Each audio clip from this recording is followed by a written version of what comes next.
Welcome to the deep dive. So we live in this 21st century, right?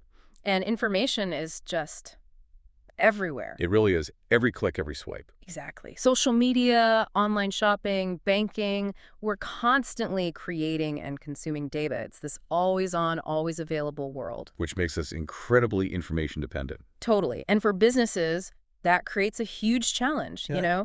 How do you actually manage all that information? Store it, protect it, make sure it's fast. And do it efficiently. Hmm. They need that data, like now. Yeah. Just in time. Right. And the infrastructure behind it, it has to be super flexible, totally resilient for 247 access, but also, keep the costs down. That's a tough balance. It absolutely is. And that's really where Fiber Channel or F2C storage area networks.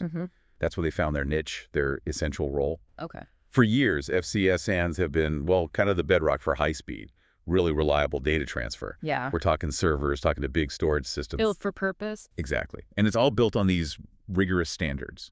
There's a technical committee, T11, that oversees it all. It ensures that critical data always has its own fast lane, basically. Gotcha.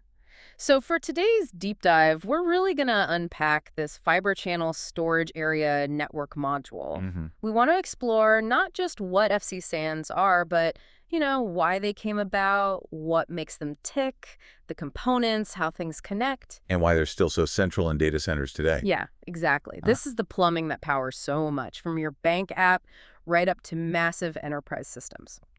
Okay, let's unpack this. So thinking about why FC SANs even started, the sources point to three main drivers, right? Fundamentally. First, just the sheer explosive growth in information, just tons more data than ever before. Unprecedented amounts. Then you had all these new servers and applications popping up, all needing access to that data. Right. More things needing to talk to storage. And finally, this absolute need for 24/7 data availability, especially for the really important mission-critical stuff. Can't go down, ever. Exactly. So data center managers were suddenly thinking, okay, how do we provide high performance but keep costs low? It was a real pressure cooker. It really was. And, the old way, direct attack storage, it just couldn't scale to meet that demand. Right. That's why FCSN and also IPSN really emerged. Yeah. To provide this dedicated high-speed network just for storage traffic. So separating it out. Precisely. Yeah. Fiber Channel wasn't just tweaking existing network stuff.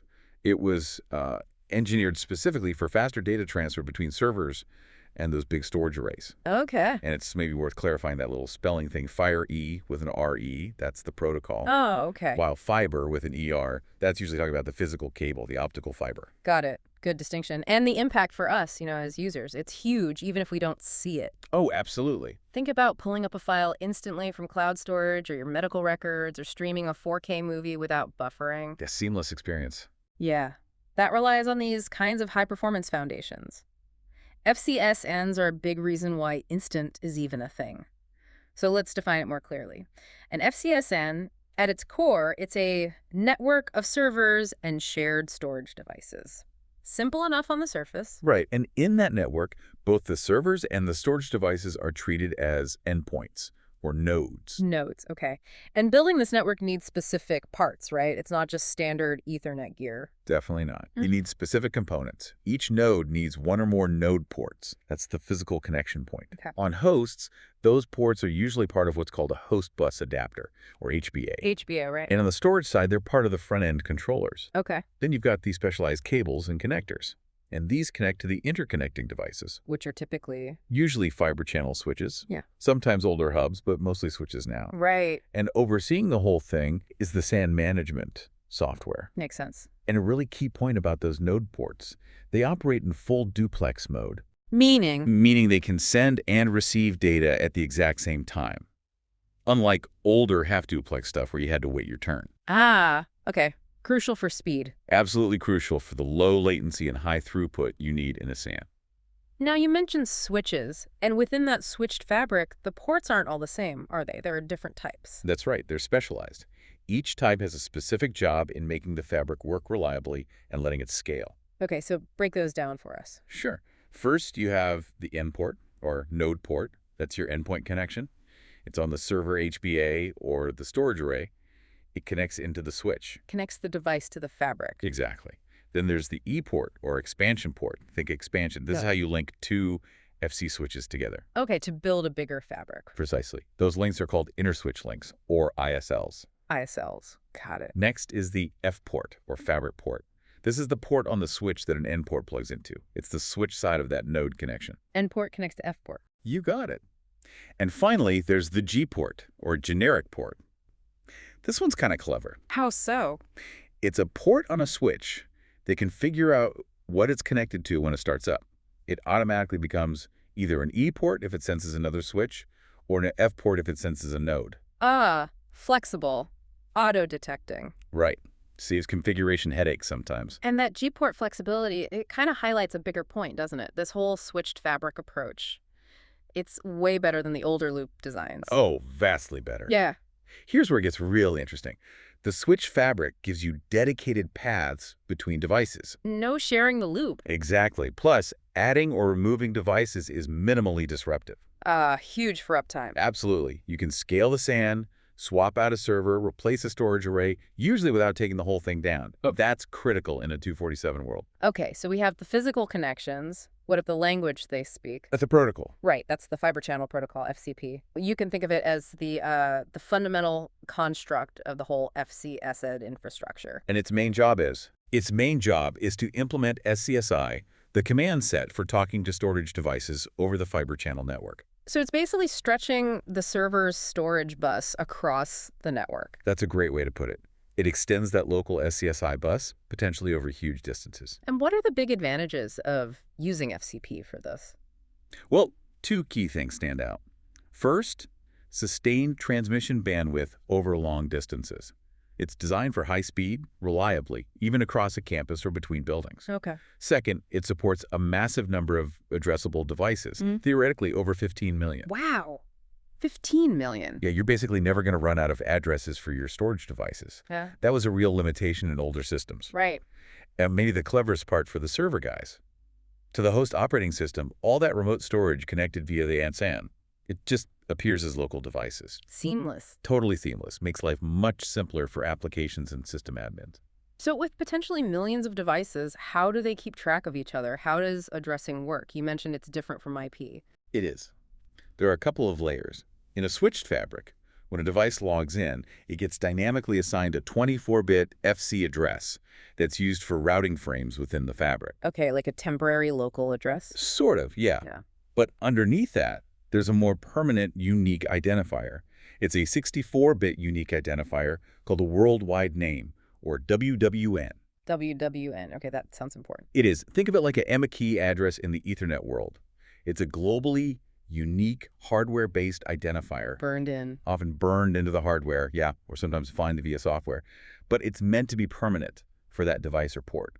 And you mentioned two types. Right. There's the worldwide node name, WWNN, Yeah. which identifies the entire node, like the whole HBA card or the whole storage controller. Okay. And then there's the worldwide port name, WWPN, which is unique to each individual port on that node. Node name and port name. Makes sense. These WWNs are absolutely critical for identifying devices, especially during things like zoning, which we'll get to. Right. And there's a key service in the fabric, the name server, that keeps track of the mapping between these permanent WWNs and the dynamic FC addresses currently assigned to them. So the name server is like the directory. Exactly. It knows who's who and where they are right now. Okay, so we have addresses. How does the actual data get packaged up for travel across this FC network? Is it just one big stream? No, it's carefully structured. There's a hierarchy. At the top level, you have a sequence. A sequence. Yeah, it's a contiguous set of frames going between two ports. A sequence usually represents one complete thought from the upper layer, like a full SCSI command and its response data. Okay, so a sequence is made of frames. Exactly. The frame is the fundamental unit of data transfer at layer 2, the data link layer. And what's inside a frame? It's got 5 distinct parts. It starts with a delimiter, the start of frame. Yes, So, marks the beginning. right. Then comes the frame header. That's 24 bytes long and contains all the important addressing info source, destination, sequence info, etc. After the header is the payload, the data field. This can be up to 2,112 bytes, and it's often carrying the actual SCSI data being transferred. The useful stuff. The useful stuff, exactly. Then, after the data, there's a cyclic redundancy check, CRC. For error checking. Yep, make sure the frame didn't get corrupted in transit. And finally, another delimiter, the end of frame, EOF. Marks the end. Precisely. Those SOF and EOF delimiters are super important. They act like bookends, clearly showing where each frame begins and ends on the wire. Keeps everything synchronized. You mentioned the name server earlier as a key service. Are there other standard services that all FC switches provide? Oh yes. That standardization is a core strength of Fibre Channel. All compliant switches, no matter the vendor, offer a common set of fabric services. And they have standard addresses. They do. Prev has well-known addresses. Oh. Makes it easy for devices to find them. Okay, so what are the main ones? Well, besides the name server at FFFFFC, which we talked about for registration and lookup, there's the Fabric Login server at FFFFFE. This is the first stop for a node wanting to join the Fabric. It handles that initial handshake. To entry point. Exactly. Then you have the Fabric Controller at FFFFFD. This one's kind of like the Fabric's event manager. Okay. It manages and distributes notifications about changes in the Fabric. These are called Registered State Change Notifications, or RSCNs. RSCNs. Yeah. If a device logs in or out, the Fabric Controller tells other relevant devices about it using RSCNs. It also talks to other switches using SWRCNs to keep the whole Fabric state consistent. So it keeps everyone updated. Precisely. And finally, there's the management server at FFFFA. This is the interface for SAN management tools. For the administrators. Exactly. Allows software to query the Fabric, get status information, configure things, and generally manage the SAN environment. Okay, so a device wants to join the Fabric and talk to another device. You mentioned the Fabric login server. Are there other login steps involved? It sounds like a process. It is a distinct multi-step process. There are three main login types to establish communication. 3 types. First is Fabric login, or FLOGI. We touched on this. It happens between an N port on the device and an F port on the switch. The initial connection to the switch. Right. The node sends a full AGI frame containing its WWNN and WWPN to that Fabric login server address we mentioned. FFFFFA. Yep. And if all is well, the switch's login server accepts it and assigns the node its 24-bit FC address. Okay, step 1 done. After a successful FLOGI, the node then registers itself with the local name server on that switch so others can find it. Got it. What's next? Next comes port login, or PLOGI. This happens between 2 N ports, so between the host HBA port and the storage port it wants to talk to. Device to device now. Exactly. They exchange service parameters during PLVGI to establish a session between just those 2 ports, like agreeing on buffer sizes and things like that. Okay, setting up the direct chat. You got it. And the final step is process login, or PRLI. This is also between the 2 N ports. Okay, another one. What's different? PRLI is specifically about the upper layer protocol, or ULP, they plan to use. Usually that's SCSI. Ah, so getting ready for the actual data commands. Precisely. During PRLI, they exchange SCSI-specific parameters, making sure they're both ready to handle the actual storage commands and data transfer. So LGI to the Fabric, KLJ between ports, PRLI for the protocol. It's quite a structured handshake. It is. And it's not just bureaucracy. This structured process is fundamental. It ensures devices can discover each other, authenticate properly, and then communicate reliably and securely. Builds that trust and sets the rules of engagement. Exactly. It's foundational for data integrity and access control in these complex environments. All right, let's shift gears a bit and talk about how you actually design the physical layout of a SAN, like network topology in the IP world. Exactly like that. SANs have topologies too. And the choice you make has big implications for performance, scalability, and how easy it is to manage. And the main ones we see are mesh and core edge, right? Those are the big ones, yeah. Let's start with mesh topology. You can have a full mesh. Meaning everything connects to everything else? Every switch connects directly to every other switch. Yeah. The big advantage, maximum redundancy, and you're never more than one hop, one ISL away from any other switch. That's good. It is, for small setups. Maybe up to 4 switches, tops. The problem is the number of ports you need just for those switch-to-switch ISLs grows really fast. Eats up ports you need for servers and storage. Exactly. So it doesn't scale well in terms of port usage. The alternative is a partial mesh. Where not everything connects directly. Right. It's more scalable in terms of ports, but the downside is traffic might have to take multiple hops between some switches. Which could add latency. Could add latency, and you have to be careful planning traffic flows so you don't overload certain ISLs. It needs more careful design. Which leads us to the much more common approach today, core edge topology. Okay, how does that work? It uses 2 tiers. You have an edge tier of switches, usually where the hosts connect. The access layer, kind of. Yeah, good analogy. And then you have a core tier, often made up of bigger, high-availability switches called directors. The backbone. Right. The key design rule is edge switches connect up to the core switches using ISLs, but edge switches generally don't connect to each other. Ah, okay. Hub and spoke, almost. Sort of. And the storage. Storage arrays are typically connected directly to the core tier switches. Okay. What are the benefits here? Several big ones. Yep. It gives you great connectivity. It actually conserves ports on those expensive core directors compared to a full mesh. And crucially, for most hosts of storage traffic, it's just one hop from the edge switch to the core switch where the storage is. Efficient path. Very efficient. And you see variations like single-core or dual-core designs for even more scalability and redundancy. Dual-core is very common for high availability. So what does this all mean then? Choosing mesh versus core edge isn't just drawing lines on a diagram. Not at all. It's a strategic decision. It fundamentally shapes the SAN's ability to scale, its performance characteristics under different loads, and how complex it is to manage over time. Core edge usually wins for larger environments due to its scalability and predictability. Okay, topology gives us the physical layout, but within that fabric, we need ways to control who can talk to whom, right? For security and organization. Absolutely. And that's where zoning comes in. It's a really critical function provided by the FEC switches. So what is zoning exactly? It's basically logical segmentation. You group node ports, HPA ports, storage ports into zones. And the rule is simple. Devices can only communicate with other devices that are members in the same zone. Ah, it creates logical partitions within the physical fabric. Precisely. And it provides a couple of major benefits. First, it limits RSCNs. Those registered state change notifications again? Right. Remember how the fabric controller sends those out when something changes? Without zoning, every node gets notified about every change, which can be a lot of noise. Yeah, sounds inefficient. With zoning, the RSCN is only sent to the members of the zone where the change occurred. Much less traffic, less disruption. Smart. And the second benefit? Access control. This is the big security aspect. By putting devices in specific zones, you ensure, for example, that server A can only see storage array X, and server B can only see storage array Y, even if they're plugged into the same switch. So it enforces separation. Exactly. Yeah. It's a key layer of security, often used alongside other things, like LUN masking on the storage array itself. And how is it structured? Zones, members? Yeah, the hierarchy is, you have zone members, which are the actual ports, usually identified by their WWPNs. Okay. You group members into zones, and then you group one or more zones into a zone set.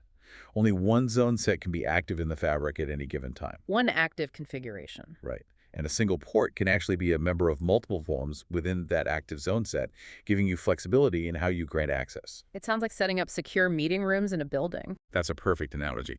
Zoning creates separate, secure conference rooms. Only the authorized attendees, zone members, can get in and talk within their specific room, zone, even though they share the same building fabric. Okay, we've talked physical structure, protocols, addressing, zoning. Now let's talk about virtualization, because that's huge in storage too. Starting with block-level storage virtualization. What does that mean in a SAN context? Right, so block-level virtualization takes the physical storage devices, the LUNs presented by the arrays, and abstracts them. It aggregates them and then presents them to the servers as virtual storage volumes. So the server doesn't see the actual physical LU anymore? Not directly. It sees this virtual volume, which is completely independent of the underlying physical storage. There's a virtualization layer in between. And where does this layer live? It could be different places. Sometimes it's a dedicated appliance within the SAN. Sometimes it's software running on specific servers, or increasingly it's built into the SAN switches or the storage arrays themselves. This layer essentially creates a big storage pool out of potentially heterogeneous devices, arrays from different vendors, different speeds. Mix and match. Exactly. Yeah. Then you carve out virtual volumes from that pool and assign them to hosts. The hosts and the applications on them have no idea what physical array or LUN is actually servicing their requests. What are the big wins with this approach? Oh, they're significant. First, online extension. You need more space for an application. You can often grow its virtual volume without taking it offline. Nice. It allows easy consolidation of different storage arrays under one management umbrella. It provides transparent volume access, simplifying things for the hosts. Okay. And maybe the killer feature, non-disruptive data migration. Meaning you can move data without downtime. Precisely. Because the host is talking to the virtual layer, that layer can move the actual data blocks from, say, an old array to a new array in the background while the application is still running. The host's view of the virtual volume doesn't change. The LUN stays online. And with modern systems, this migration can even happen between data centers. That's huge for tech refreshes or disaster recovery planning. Absolutely massive. Being able to move data non-disruptively, Right. that fundamentally changes how you manage storage infrastructure and ensures business continuity. It's pretty magical when you see it work. Building on that virtualization idea, there's another concept, virtual SANs, or vSANs. How is that different from block-level virtualization? Good question. They're related but distinct. While block virtualization abstracts the storage devices, vSANs abstract the fabric itself. Okay. Abstract the fabric, how? vSANs allow you to create multiple logical SANs over a common physical SAN infrastructure. Think of it as network partitioning for fiber channel. Like VLANs in the IP world. Very similar concept, yes. That's a great comparison. You take a single physical fabric, maybe made of several interconnected switches, and you logically divide it into separate, isolated vSANs. And what's the point of doing that? Again, several key benefits. It definitely improves SAN security. You can completely isolate traffic for, say, HR from traffic for engineering, even if they share the same switches. Okay, true isolation. Right. It boosts scalability because you can actually reuse the same fiber channel addresses in different vSANs without conflict. Oh, interesting. From an availability perspective, if there's some kind of disruptive fabric event, like a broadcast storm of RSCNs, it's typically contained within its own vSAN. It doesn't affect the other logical SANs. Better fault isolation. Much better. And for the admins, it improves manageability. Setting up a new logical SAN is often quicker and easier than physically building out a completely separate set of switches and cables. So how do you actually create them? Assigning ports? Exactly. The administrator assigns specific switch ports to specific vSAN IDs. All traffic on those ports is then tagged and belongs only to that vSAN. Devices in vSAN 10 can't see or talk to devices in vSAN 20 unless you explicitly bridge them somehow. And you still need zoning within each vSAN. Oh yes, absolutely. vSANs provide the broad isolation between logical fabrics, and zoning provides the granular access control within each of those fabrics. They work together. Got it. So vSANs are really a cost-effective alternative to building completely separate physical SANs. That's the bottom line. You get many of the benefits of physical separation, security, availability, manageability, but using shared hardware, which saves cost and complexity. Wow. Okay. We've covered a serious amount of ground here. We started with just the sheer scale of data growth. The initial problem statement. Yeah, the pressures that led to needing something like FC SANs. Then we dug into the building blocks, the components, the ports, the cables. How they connect, the different port types like N port, E port. Right, and the protocol, FCP, the language they speak, hearing SCSI commands, how addressing works with WWN. The permanent IDs and the dynamic FC addresses. How data gets framed up for transfer, the fabric services like the name server and fabric controller. The login processes LOGI, PLOGI, PRLI. Then the network designs, the topologies like core edge. And the importance of zoning for security and segmentation. And finally, wrapping up with those powerful virtualization layers, block virtualization for storage pooling and non-disruptive migration. And vSANs for partitioning the fabric itself. It really highlights the depth and, honestly, the elegance of the FC-SAN architecture. Its core value remains clear, providing that high-performance, high-availability data access that's just non-negotiable in modern data centers. Absolutely. These technologies, though often hidden, are what enable so much of what we consider normal now, that seamless, always-on digital experience. Yeah. From your personal cloud stuff right up to the biggest enterprise apps, XC-SANs, or the principles they established, are often humming away underneath. Even with newer storage tech coming along. And even then, while IP storage has definitely gained huge traction for workloads that demand the absolute lowest latency and dedicated bandwidth, FC-SAN's specialized nature still gives it an edge. Sometimes physics just wins. So, thinking about all this, what stands out to you, the listener? Does understanding these layers, the ports, the protocols, the zoning, the virtualization, does it change how you think about cloud storage or just getting data instantly on your phone? Yeah, it's quite intricate underneath the surface. And looking forward, with demands for speed and availability only going up, what's next? What innovations might abstract this complexity even further while still meeting those insane performance needs? That's the million-dollar question, isn't it? It really is. It's just a powerful reminder, I think, of the critical infrastructure that's often invisible but completely essential to our digital lives.